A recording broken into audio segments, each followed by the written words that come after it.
Baik sahabat doa yang terkasih dalam Tuhan, hari ini kita masuk ke dalam seri yang ke-10 dari mendengar suara Tuhan. Dan ajaib jalannya Tuhan. Di dalam menyusunkan sudah jauh-jauh hari 14 seri. Sampai di seri yang ke-10 jatuhnya di hari Valentine. Dan temanya tentang empati.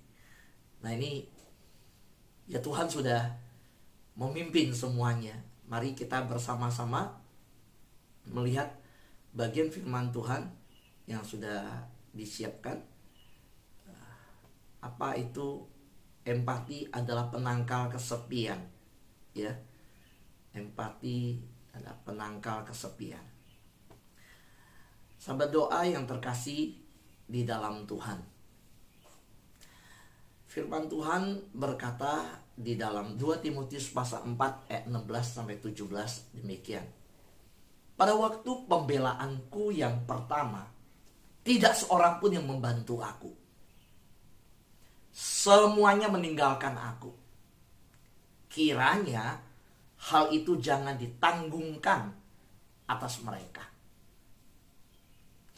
Tetapi Tuhan telah mendampingi aku dan menguatkan aku, supaya dengan perantaraanku Injil diberitakan dengan sepenuhnya, dan semua orang bukan Yahudi mendengarnya.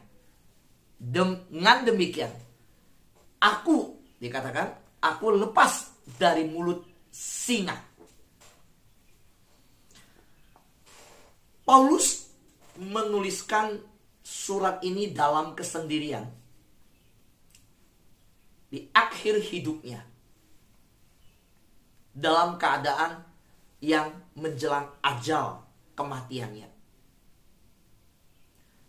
Kalau mau bicara kesepian, secara ukuran manusia, Pauluslah orang yang paling mengalami kesepian. Kita baca di sini. Pada waktu pembelaanku yang pertama, Paulus ungkapkan bagaimana semua teman-teman meninggalkan. Ketika Paulus disidang, ketika Paulus diadili, di saat Paulus dihakimi, semua meninggalkan. Gak ada teman. Saudara yang terkasih dalam Tuhan. Tetapi apa yang terjadi? Paulus berkata, Tuhan telah mendampingi aku dan menguatkan aku. Saya melihat bahwa apa yang menimpa Paulus ini dan merenungkan tentang kesepian. Valentine ini mungkin ada ibu-ibu yang wah sepi ya, udah ditinggal suami. Ya nggak apa-apa, anak-anak yang nanti kirim coklat. Tapi ini lagi Omikron, jangan banyak makan coklat, tenggorokan sakit nanti. Saudara, wanita-wanita butuh perhatian. Wah di Valentine ini apalagi dia lihat status teman-temannya. Kadang-kadang lihat status orang itu harus berbesar jiwa ya, harus berbesar hati. Lihat status orang, wah dikirimin, dipasang status. Yang gak dikirimin sedih, wah aku gak dapet, yang lain dapet.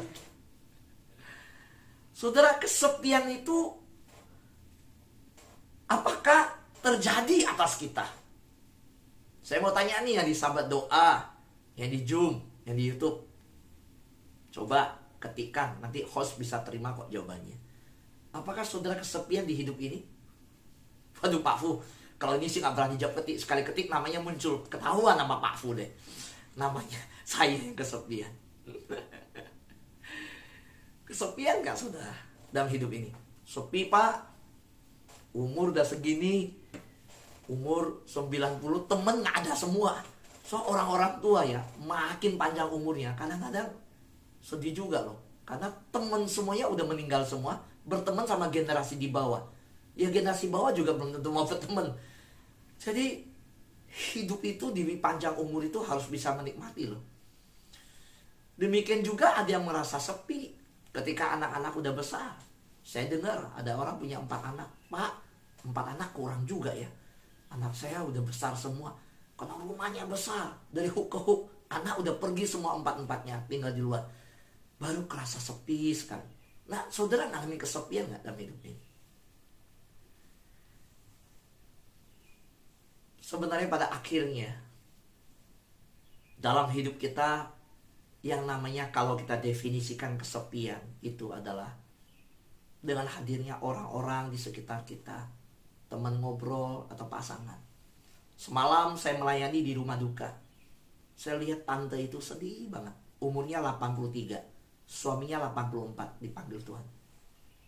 Dia di depan peti suaminya, dia mengalirkan air mata. Badannya bungkuk. Dia dingin di ruangan AC di rumah duka abadi. Saya lihat, tante jangan sedih ya. Kuat ya, gimana gak sedih, dia bilang.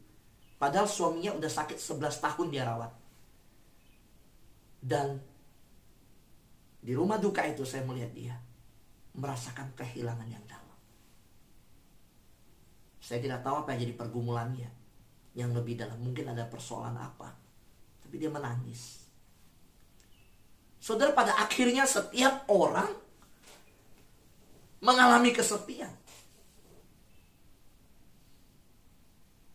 Oh, kalau saudara lihat mereka yang punya pasangan hidup dan pasangan hidup dipanggil oleh Tuhan, itu sangat menggoncangkan. Dalam survei, stres yang paling tinggi itu adalah kematian pasangan. Pindah rumah. Oh, itu ibu-ibu stres tuh. Ketika pindah-pindah tempat tinggal. Kehilangan anak. Kehilangan pekerjaan.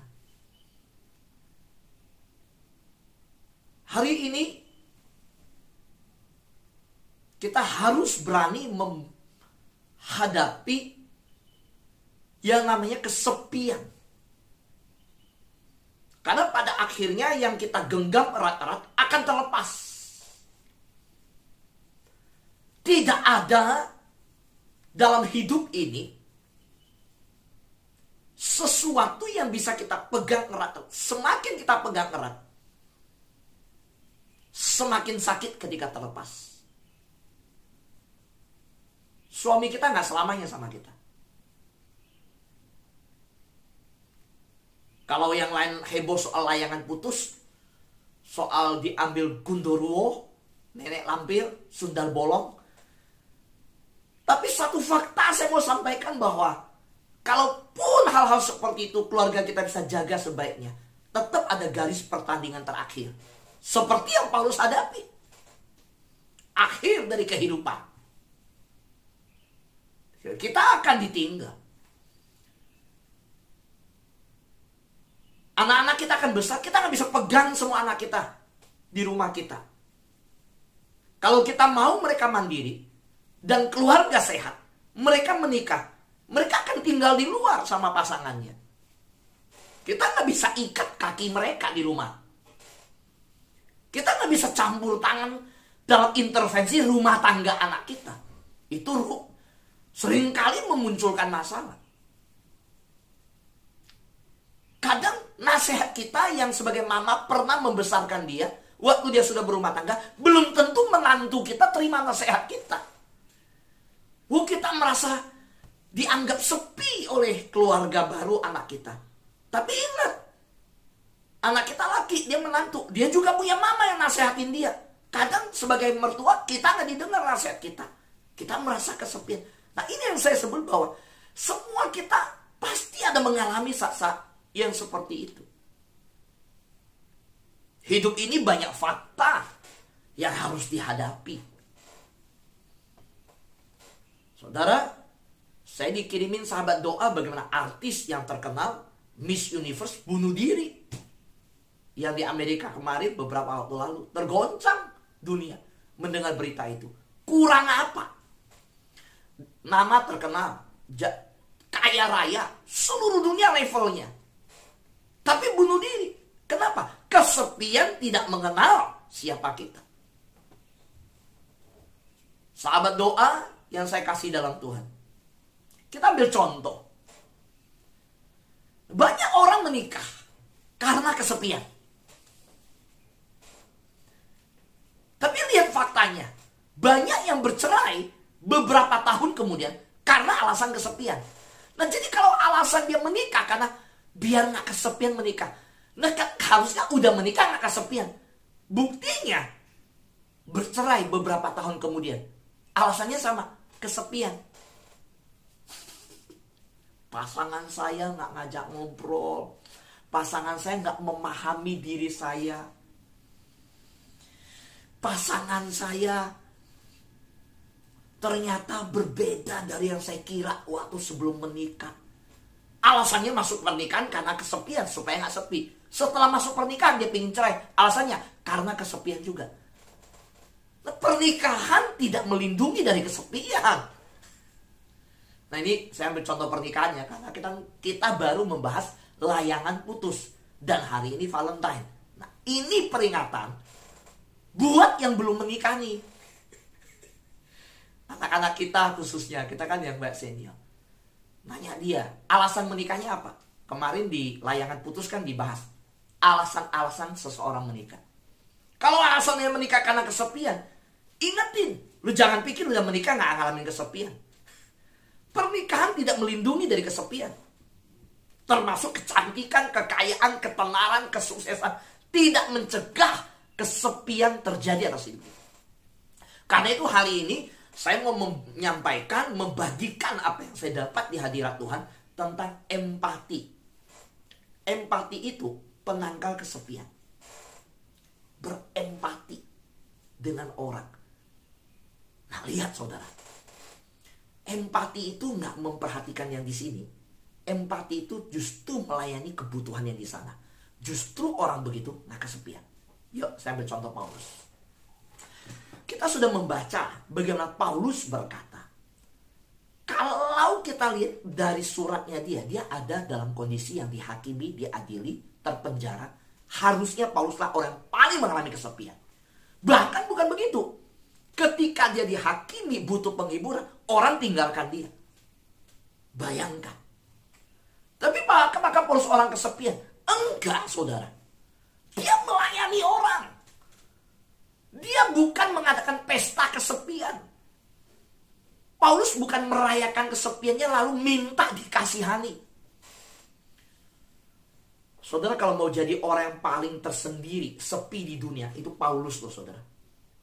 Nomor satu itu Yesus. Waktu Yesus ditangkap di Getsemani, siapa yang hibur Yesus? Semua meninggalkan Yesus. Waktu Yesus disalib, siapa yang ikut Yesus? Yang pria-pria namanya kuat-kuat, maco-maco, nelayan-nelayan, tinggalkan Yesus. Yudas berkhianat, Petrus sangkal Yesus. Beberapa perempuan di kaki Yesus, di bawah salib.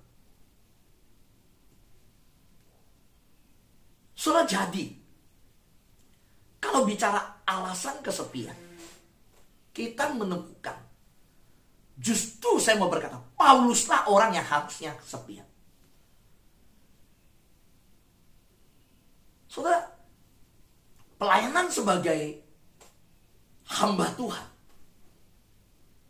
itu juga gak luput dari tantangan kesepian. Saudara, ada banyak hal dalam visi-visi yang ada, kadang kita gak bisa cerita ke banyak orang. Belum tentu orang terima visi kita. Kita harus bergumul hadapan Tuhan. Ada banyak sampah yang kita terima, konseling, ini itu banyak kita terima, tampung. Sampah itu kita gak bisa kasih ke orang. Kita sendiri harus mengelola dan buang di hadirat Tuhan. Sebagai mama yang bijaksana, mungkin anak-anak yang kita miliki, satu anak dengan anak lain saling iri, saling ribut. Kita gak bisa cerita setelah dengar dari anak ini ngomong ke anak ini. Kita telan sendiri jadi mama. Kita hadapin kadang bisa cerita ke siapa. So pernah ngalamin mendengar cerita keluhan anak yang satu iri sama yang lain, yang satu gak suka yang lain, yang satu menuduh itu anak yang habisin uang mama. Kenapa mama lebih sayang dia? Pernah alamin anak berantem cuma punya 2 anak. Wah itu, bayangkan suami sudah gak ada, anak cuma 2, tapi anak berantem di depan mata kita. kita rasanya hidup mau nyusul suami ke surga. Nah ini kita lihat sebaliknya Paulus.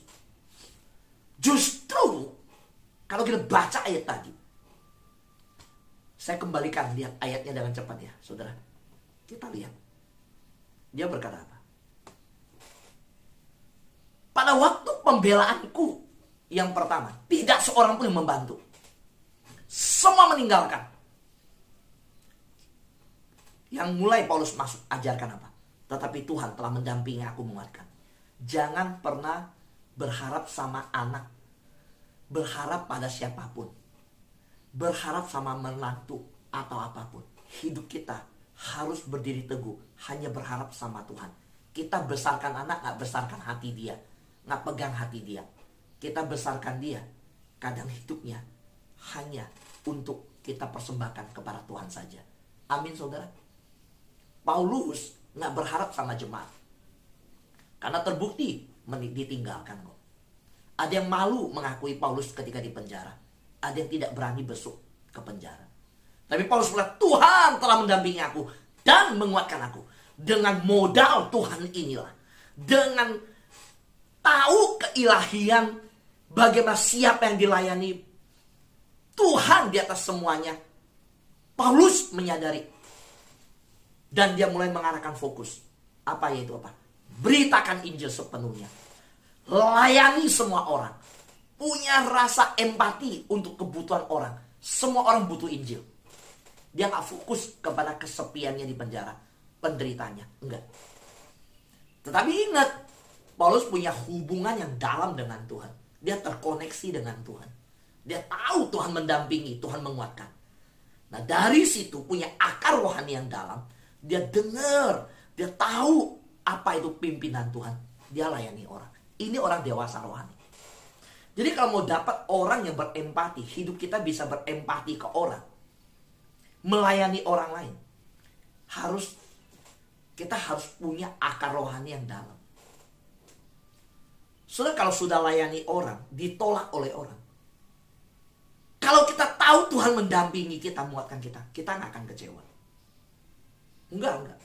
Bukan level anak Tuhan yang kalau yang gampang-gampang kecewa, ngambek, marah, ya sudahlah. Itu di dalam tulisan ini kita tahu, yang mengerti di dalam pergumulan pelayanan bahwa Tuhan mendampingi, Tuhan menguatkan. Orang begitu gak gampang ngambek, gak gampang kecewa.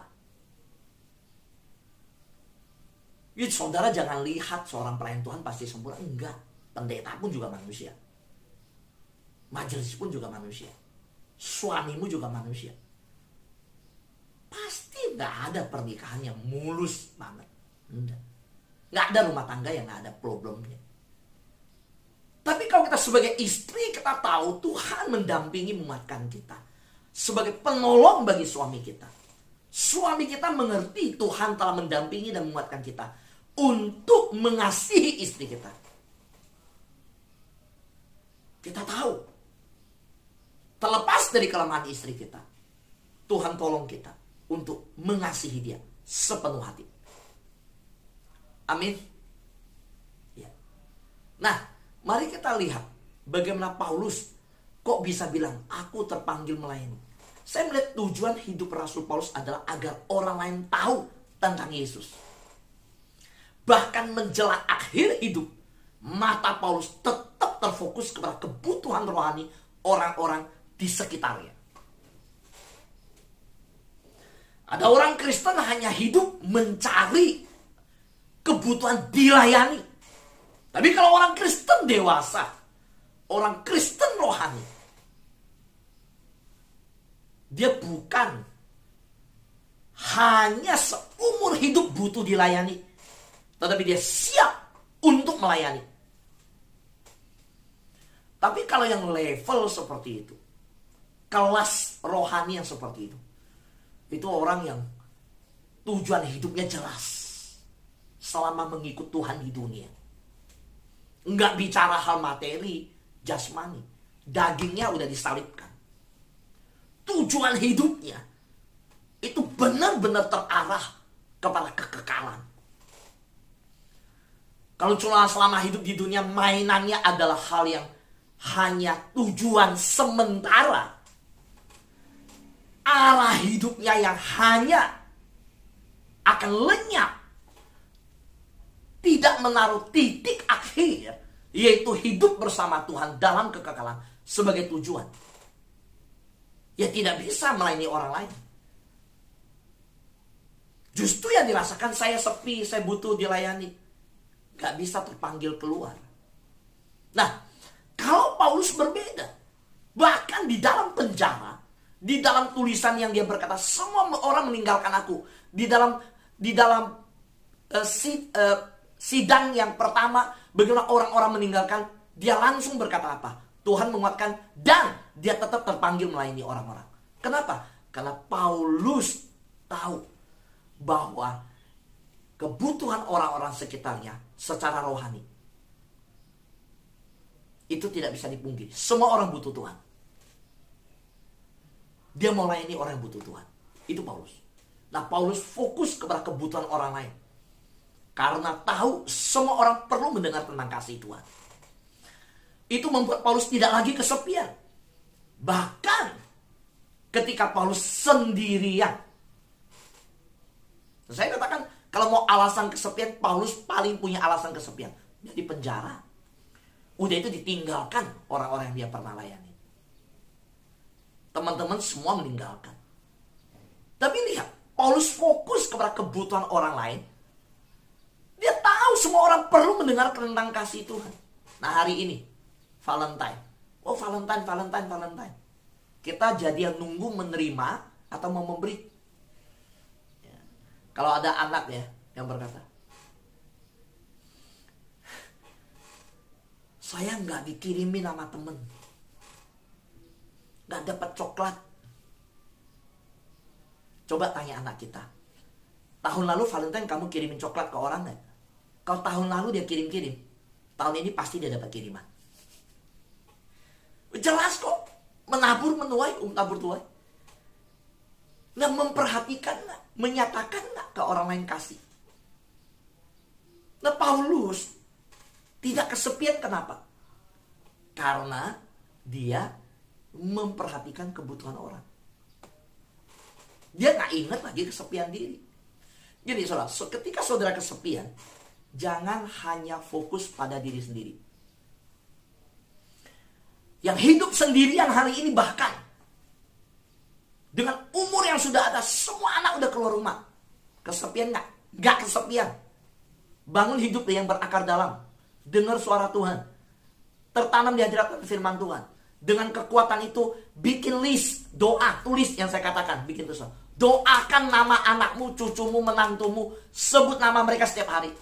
Berikan doa untuk mereka. Ada waktu, bisa pakai handphone, tanyakan kabarnya. Telepon dia.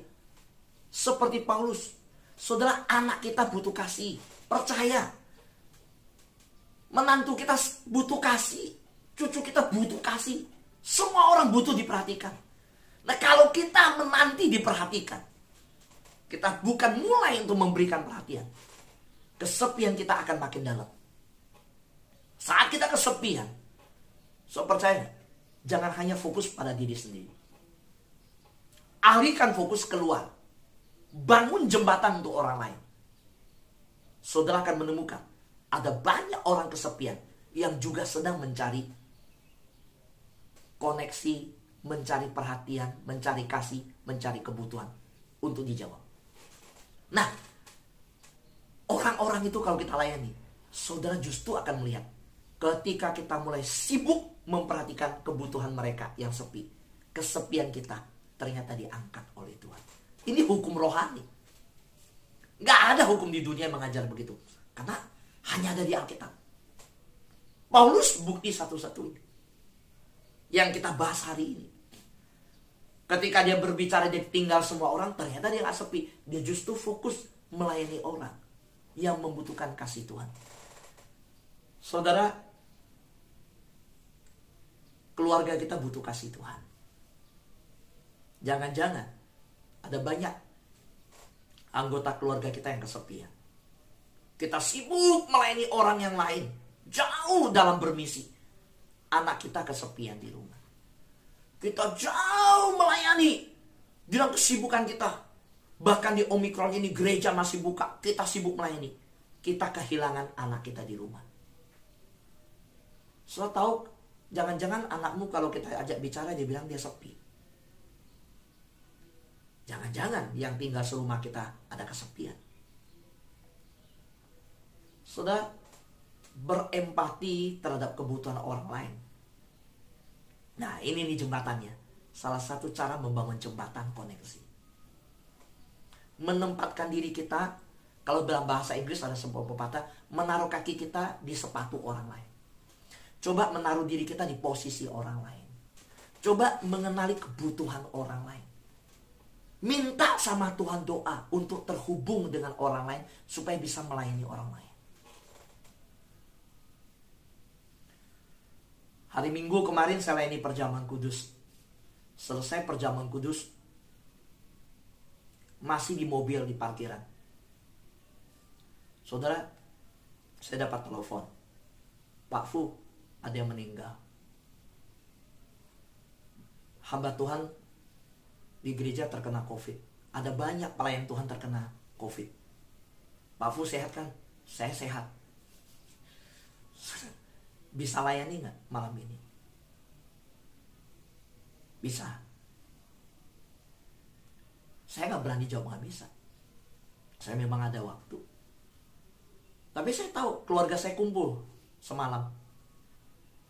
Ada saudara saya, koko saya, satu keluarga datang dari Bangka, tinggal di rumah saya. Dan kita sudah umumkan semalam, semua keluarga saudara, saya ada 4 bersaudara di Jakarta, kumpulnya di rumah saya jam 12 siang. Rencana sampai malam baru bubar.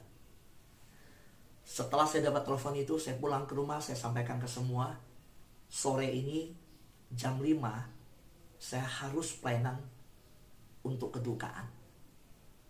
Saya minta maaf, rencana kita kumpul keluarga sampai terakhir makan malam jam 6 kita makan malam, baru bubar jam 7 nggak bisa. Tolong mengerti, ini ada orang kedukaan. Saya bersyukur mereka mengerti. Dan semalam saya bisa dari rumah berangkat jam 5 sore. Lalu kita bubar semua. Saudara, karena saya melihat cukuplah sudah kumpul. Puji Tuhan sudah Tuhan kasih kesehatan, semua bisa berdoa. Di Imlek ini kumpul di rumah.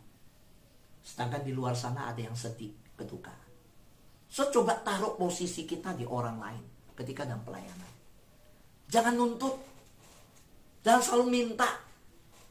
Tapi coba kita minta Tuhan, buat saya terhubung dengan orang lain. Buat saya melayani orang lain. Kemarin sahabat doa ketika dengar temannya, sahabat di dalam sahabat doa ada yang kena positif. Wah, dia ingat. Hubungin Pak Fu.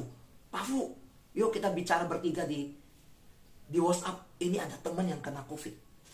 Yuk kita ngobrol. Itu membangun jembatan. Itu empati. Melayani. Sudah, apa yang menyebabkan kesepian dalam hidup kita? Saya mau tutup dengan pertanyaan ini. Coba kita renung. Apa yang menyebabkan kesepian dalam hidup kita?